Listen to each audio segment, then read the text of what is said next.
या बातमीचे प्रायोजक आहेत हॉटेल रोहित।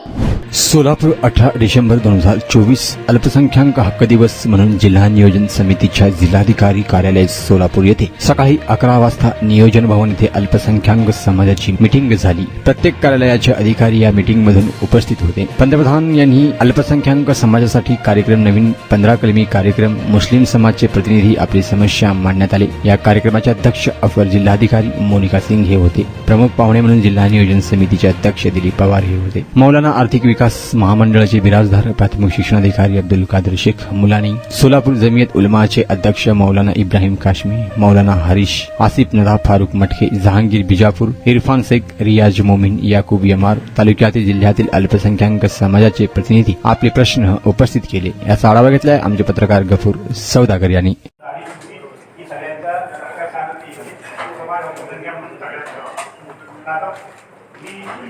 47 नंतर पाकिस्तानचा प्रखरपणे विरोध करून अत्यंत देशाभिमानी अशी ही संघटना आहे। त्यानंतर 47 नंतर समाजाच्या सामाजिक शैक्षणिक म्हणजे मला आज माननीय जिल्हाधिकारी आज उपस्थित नव्हते, म्हणजे आज नाही आहेत, म्हणजे ते प्रशिक्षणासाठी आहेत वाटतं। त्यामुळे मला संधी मिळाली आपल्या सगळ्यांसोबत कम्युनिकेट करण्याची, आपले प्रश्न जाणून घेण्याची आणि या 15 कलमी कार्यक्रमामध्ये जेवढे काही विषय आहेत, जेवढ्या काही बाबी घेतलेल्या आहेत, त्या सगळ्या बाबींवरती म्हणजे एवढ्या विस्तृतपणे आज चर्चा झाली आणि ते विषय सुद्धा सगळ्या डिपार्टमेंटच्या अधिकाऱ्यांनाही लक्षात आले। मला अतिशय आपल्या सगळ्यांचे अभिनंदन करावं असं वाटतं की आपण आलायत आणि ती सगळी जी प्रश्नांची यादी घेऊन आलायत आणि सगळ्या विषयांबाबत माहिती घेऊन आलायत आपण सगळे। तर हे अतिशय चांगली गोष्ट आहे। मला असं जेव्हा आमच्या अधिकाऱ्यांची जी माहिती होती त्यात बऱ्याचशा अधिकाऱ्यांकडे म्हणजे लगेच त्यांच्याकडे देण्यासारखी माहिती होती, काहींकडे अगदी डिटेल माहिती जरी नसेल तरी आता त्यांच्या लक्षात आलेलं आहे की पुढची जेव्हा अशी बैठक होईल तेव्हा ह्या सगळ्या विषयांची नक्कीच ते माहिती घेऊन येतील।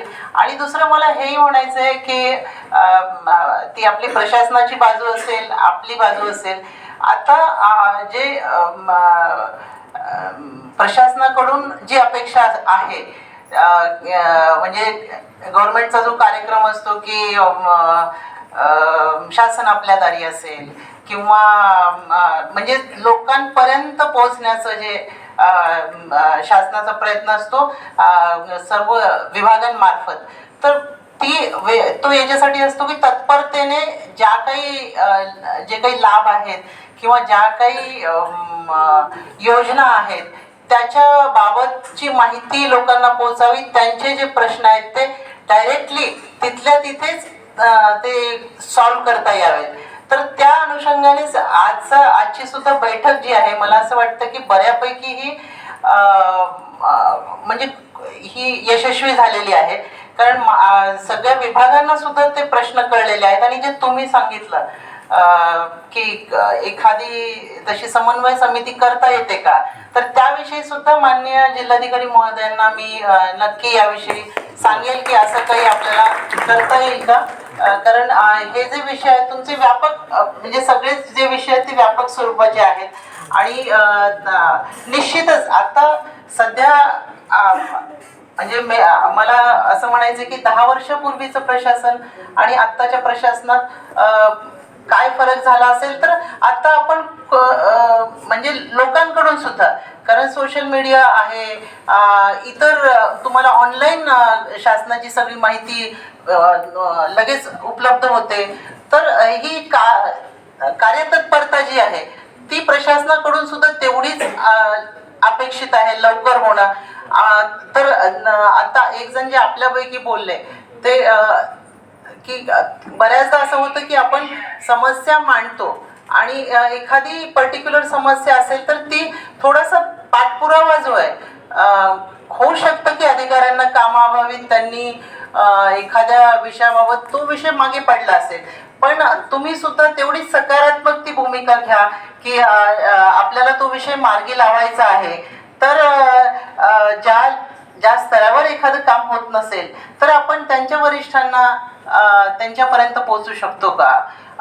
किंवा आता आपण सोलापूर जिल्ह्याचं जर बघितलं तर जिल्हाधिकारी महोदय लगेच प्रत्येक गोष्टीची दखल घेतात आणि त्या अधिकाऱ्यांना स्वतः फोन करून तो विषय मार्गी लावायला सांगतात. तर मला असं म्हणायचं की प्रत्येक विभागामध्ये असं जर तुमचं कुठलंही काम पेंडिंग असेल तुम्ही त्यांच्या वरिष्ठांशी संपर्क साधा. असं होत आहे का? किंवा कुठलाही जो तुमचा प्रश्न आहे तो मोघम असा न ठेवता की त्याच्यामध्ये जर तुमचे स्पेसिफिक जे विषय आहेत, जसं आता आपण दफनभूमी विषय बोलला तर मी म्हटलं तो विषय माझ्याकडे आहे. काही तुमचे स्पेसिफिक गावांच्या अशा समस्या असतील त्या घेऊन या, आपण ते अधिकारी जे त्यांना आपण बोलू आणि हे का होत नाही किंवा का होतंय, कसं काय होऊ शकतंय याच्याविषयी आपण चर्चा करू. तर स्पेसिफिक तो विषय त्या विषयाच्या भोवती केंद्रित राहून आपण एकदाच सगळ्या समस्या नाही सोडू शकत, पण त्याची तुम्ही प्रायोरिटी करू शकता की कुठल्या आपले विषय आहेत जे आजच किंवा या 15 दिवसात मार्गी लावायचे, कुठले 6 महिन्यात मार्गी लागले तरी चालतील, कुठले 1 वर्षभरात मार्गी लागले तरी चालतील. याची सुद्धा तुम्ही एक जर ही बांधणी केली तर असं होईल की प्रशासनाला सुद्धा त्याच्यामध्ये तुम्हाला मदत करायला ते सोपं जाईल. माझ्याकडे सुद्धा बऱ्याचदा जेव्हा असे विषय येतात तेव्हा मी ते सांगते की तुम्हाला कुठला याच्यापैकी विषय असा वाटतो की जो या पुढच्या 15 दिवसात सॉल्व्ह करून पाहिजे, आधी आपण त्याच्यावरती बोलूयात, मग दुसऱ्या विषयावरती बोलूयात. आणि जे धोरणात्मक विषय आहेत ते आम्ही तुमचे विषय शासनापर्यंत तुमच्या तुम्ही जे काही आमच्याकडे लेखी दिलेलं आहे ते निश्चित आम्ही ते पोहोचवण्याचा प्रयत्न करू. म्हणजे ते तर पोहोचूच, पण ते आमच्या मार्फत ते लगेच जाईल. परंतु आमच्यापर्यंतचे जे विषय आहेत ते नक्की मला असं वाटतं की ते स्टॅटिस्टिक्स तुम्ही मांडा की कुठे काय होतंय, कसं आहे, आणि त्या पद्धतीने मग आपण त्या अधिकाऱ्यांचे त्या स्पेसिफिक अधिकाऱ्यांना बोलवून हे का होत नाहीये याचं काय झालं असं आपल्याला चर्चा करणं शक्य होईल. नाहीतर आपण अशी जर फक्त वेग बैठक ठेवली तर ती संध्याकाळपर्यंत सुद्धा संपणार नाही. तर असं थोडंसं तुम्ही कॅटेगरी त्याची करा. आणि निश्चित मला असं म्हणायचं की प्रशासन हे सगळ्यांसाठी तुमच्यासाठीच आहे, म्हणून सहकार्याची भूमिका ही प्रशासनाकडून निश्चित राहणार आहे. असं एक जे तुमच्यापैकी काही दोघं तिघं बोलले की नाही आपण पुढच्या वर्षी जरी आलो तरी हेच प्रश्न असतील, असंच राहणार आहे. Minister Fadnavis Saab. So I said to him that, the country is like mother to every citizen. If mother has 2 children and one child he gets developed, he gets prosperous, he gets success, the other one is lagging behind, the mother won't be happy. Mother will be happy only when the both children progress. Similarly, the minorities, they are part of the country. Unfortunately, there is a lack of communication gap. People, even the majority, are not understanding the problems. Why? Because the only source of information they have is media. And we have a big problem that media is giving wrong information regarding the minorities, especially Islam, Muslim. Some of the officers don't even know and actually the things. So now that's why we say that करीब आओ तो समझे हम एक दूसरे को, ये दूरियां तो गलत फहमियाँ बढ़ाती है. We have to come close. So now equal opportunities, as our constitution talks about that, equal opportunities. It means that the motherland can be happy only when every citizen of it can progress. So such days are very good to create awareness of the rights of minorities, and that we should work hand in hand, we should understand each other, and we should, the biggest problem I am finding today is to explain also that 15 points program also, as we came to know that this is very important program. So now we are the representative of the organizations here. We don't know because we are connected to the people on the ground. here I would like to make one request to all of you also is that if you can be, liaising, or if you are in contact with the organization or the people on the ground, because many of us don't know the facilities. That's why the ordinary person cannot get benefit from those things also. So here once again I would like to express our gratitude. Thank you very much for organizing such day, and we really appreciate this thing. And I think that many officers we have come to know them, then now we will start worrying them by approaching them, by getting their help in progressing the community. And one thing that the minorities, every citizen of this country, they are the part of it. We are brothers and sisters, as in preamble we declare that. So this thing that we should not divide the people on ground of race, color, or the place of birth, as the constitution talks. So we all are one, we should live like one, and we are family, we are brothers and sisters. So that feeling has to be cherished and maintained in our hearts. अगर ये करते हैं, agree करते हैं, तो हम आपको offer कर रहे हैं कि हम जमीयत उलमा की तरफ से इसको प्रिंट करके हर डिपार्टमेंट को हम अपनी तरफ से गिफ्ट बोलकर देंगे। ये पब्लिक में भी हम दे सकते हैं। दूसरी आपसे मेरी विनती है, ख़ास यानी सर के ज़रिए से आपको है कि ये काम हम हमारे ज़िम्मे लेते हैं, हम करते हैं। ये आपसे हमारी अपेक्षा ये है कि ये जो अल्पसंख्यक जो समिति है, डिस्ट्रिक्ट लेवल पर सोशल ऑर्गेनाइजेशंस के जो रिप्रेजेंटेटिव हैं उनको लेकर के आप एक समिति गठित करें, और हर 2 महीने में अगर इस तरह की अगर मीटिंग लेंगे तो बहुत कम वक्त में बहुत बड़ा काम हो सकता है। Thank you. देशात घडलेले आहे, दुर्दैवाने सोलापुरात आणि महाराष्ट्रात सुद्धा अशा घटना पुलिस चावडीचं उदाहरण आहे, नाशिकच्या इगतपुरीचं उदाहरण आहे, तिथं मॉब लिंचिंग करून एका मुस्लिमांना मारण्यात आलं, दलित समाजाच्या व्यक्तीला सुद्धा मारण्यात येतं, म्हणजे बौद्ध समाजाच्या। तर असे प्रकार सोलापूर जिल्ह्यात सुद्धा होऊ नये यासाठी उच्च न्यायालयाने सुचवल्याप्रमाणे जिल्ह्याच्या ठिकाणी मॉब लिंचिंग विरोधी पथक स्थापन असायला पाहिजे। सोलापुरात आहे का नाही ते माहीत नाही, नसेल तर ते जिल्ह्याच्या पातळीवर आणि देशा पातळीवर ते निर्माण झालं पाहिजे। अल्पसंख्याक समाजातल्या आम्ही मूल निवासी आहोत या भारतातले, वेगवेगळ्या जातीतून धर्मांतर झालेल्या काही जाती धरती आहेत, त्यामुळे ओबीसी प्रवर्ग मुस्लिम समाजामध्ये, भटक्या विमुक्त समाजाच्या अशा 62 जमाती आहेत मुस्लिम समाजामध्ये। त्या 62 जमातींना प्रशासनाकडून ओबीसी दाखले देताना, पडताळणीचे दाखले देताना अडवणूक केली जाते मॅडम। आमच्याकडे व्यवसायाचे पुरावे नाही आहेत। आता उदाहरणार्थ भटका फकीर जमात हिच्यामध्ये, फकीर जमात शॉप ऍक्ट कुठून आणला? तो तर भटकंती करत येणार आहे ना, तर त्याच्या पूर्वजापासून मी नडाव जमातीचा आहे, अंगावर आम्ही हे घेऊन गाड्या विणण्याचं काम करतो, आमच्याकडे शॉप ऍक्ट कुठं असणार आहे? तर या अडचणी प्रशासनाने समजून घ्याव्यात आणि त्याची त्यांनी चौकशी करून ओबीसीचे व्हीजेएनटीचे दाखले मिळवण्यासाठी आपण तहसीलदारांना योग्य ते मार्गदर्शन करावं, अधिकाऱ्यांना निर्देश द्यावेत। सामाजिक आणि शैक्षणिकदृष्ट्या मागासवर्गीय असलेल्या मुस्लिम समाजाला हायकोर्टानं ठरवलेलं असलेलं 5% आरक्षण द्यावं अशी आमची मागणी आहे। ओबीसी भटक्या विमुक्तामधलं आरक्षण आहे आणि महाराष्ट्र शासनाने 2014 साली आरक्षण दिलेलं होतं, ते आरक्षण पुन्हा द्यावं हे आम्ही मुख्यमंत्र्यांच्याकडे मागणी आपल्या मार्फत करत आहोत। ते निवेदन आम्ही तुम्हाला सादर करण्याचा हे करतो। अल्पसंख्याक समाजाच्या विद्यार्थ्यांना, गरीब विद्यार्थी त्यामध्ये काढा, त्यांना इन्कमची अट लावा, पण प्राथमिक ते उच्च शिक्षणापर्यंत आम्हाला स्कॉलरशिप मिळाली पाहिजे। शिक्षणामध्ये सगळ्यात मागा या देशामधला दलित म्हणजे मागासवर्गीय समाजाच्या किंचित थोडासा वर सच्चा समितीने सांगितलं हा मुस्लिम समाज आहे शिक्षणामध्ये। तर शिक्षणाचं त्याचा अनुशेष भरून काढण्याच्या दृष्टिकोनातून त्याला तुम्ही शिष्यवृत्ती, आता जशी आपण मौलानातर्फे जी शिक्षणासाठी कर्ज दिलं त्या पातळीवर, आणि मुख्यमंत्र्यांच्या बैठकीत जमीयत उलमाची ती मागणी होती, ते तुम्हाला माहीत आहे, पूर्ण महाराष्ट्रात ती मागणी 50 लाखापर्यंतचं परदेशी शिक्षणासाठी मुस्लिमांना द्यावं ही मागणी त्यावेळेला अजितदादा पवार यांनी मान्य केली होती आणि ते आता या वर्षापासून ते लागू होत आहे। आपण जे पाठवतो ते जवळपास मंजूर होतात, असं विशेष निधी नाहीये, त्यामुळे सोलापूर जिल्हा महाराष्ट्रात वसुलीमध्ये चांगल्या प्रकारे आहे आणि योजना राबवण्यात सुद्धा 2 ते 3 नंबरवर आहे। मग त्यामुळे असं निधी परत जातो असा काही त्याच्यात येत नाहीये आणि डायरेक्ट ठरवलेला निकष आहे कि त्याला जामीनदार लागेल। हाँ, आपको जितना निधि आया इस साल, आपने कितना निधि वापस भेजा नहीं देकर लोगों को? और दूसरी बात, मैं मैडम आपकी थोड़ी रिक्वेस्ट करना चाहता हूँ गवर्नमेंट से कि आप गवर्नमेंट को बोलो कि जो गारंटर लगा हुआ है, अदर आर्थिक जो महामंडल हैं अन्ना साहब पाटिल, अन्ना भाऊ साठे, इनके लिए गारंटर की ज़रूरत नहीं है और यहाँ पर सब्सिडी भी नहीं है।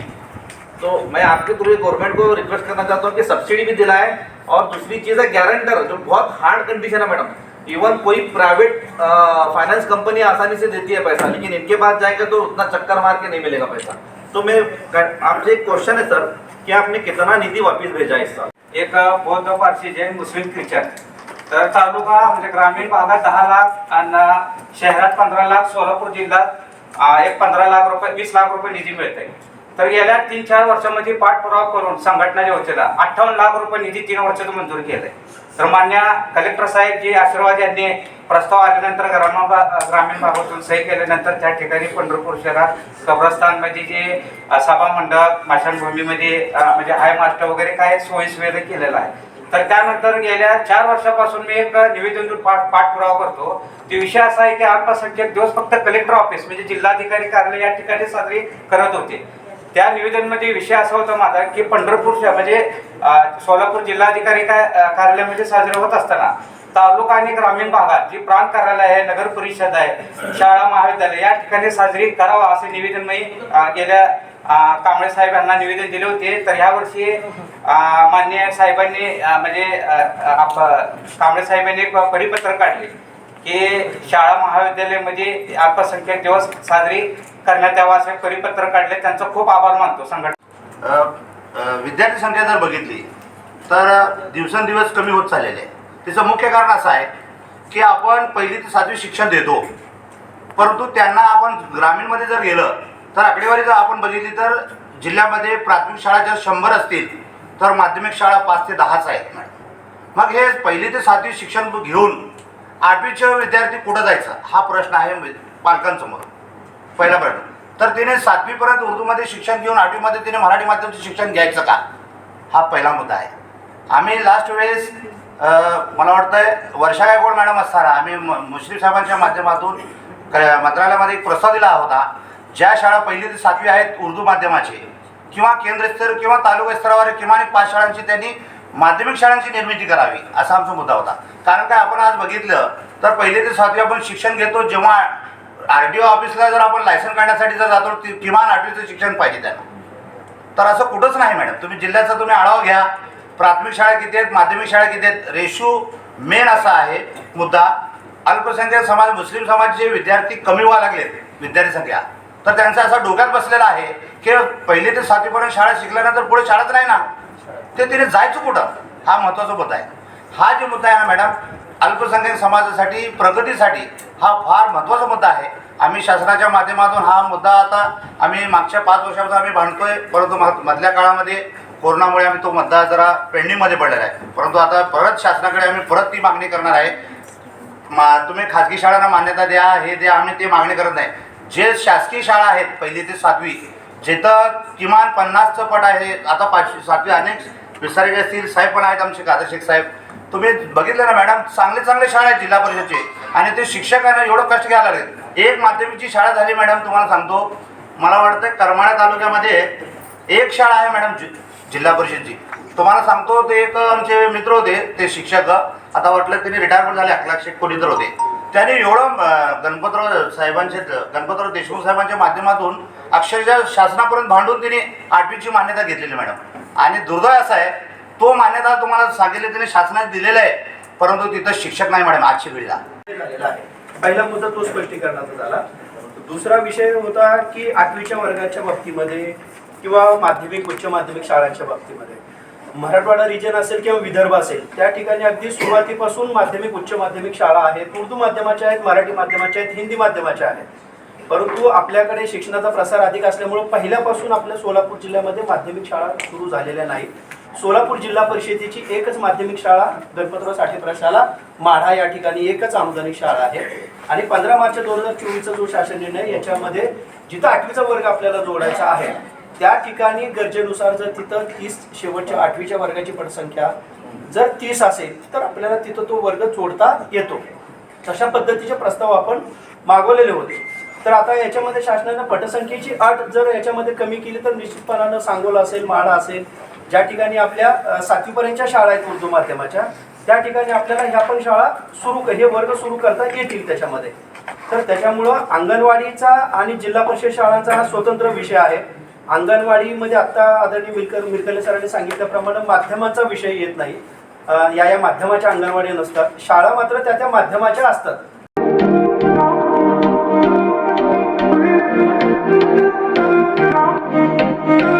सोलापुरात व्हेज नॉन व्हेज जेवण मिळण्याचं एकमेव ठिकाण हॉटेल रोहित. चवीला टेस्ट हॉटेल रोहितचे जेवण बेस्ट. बर्थडे पार्टी, कार्यक्रम, विविध पार्टींचे ऑर्डर्स ही स्वीकारले जातील. ग्राहकांसाठी खास पार्सलची सोय. आमचा पत्ता हॉटेल रोहित, 7 रस्ता opposite Kaligar petrol pump, Solapur.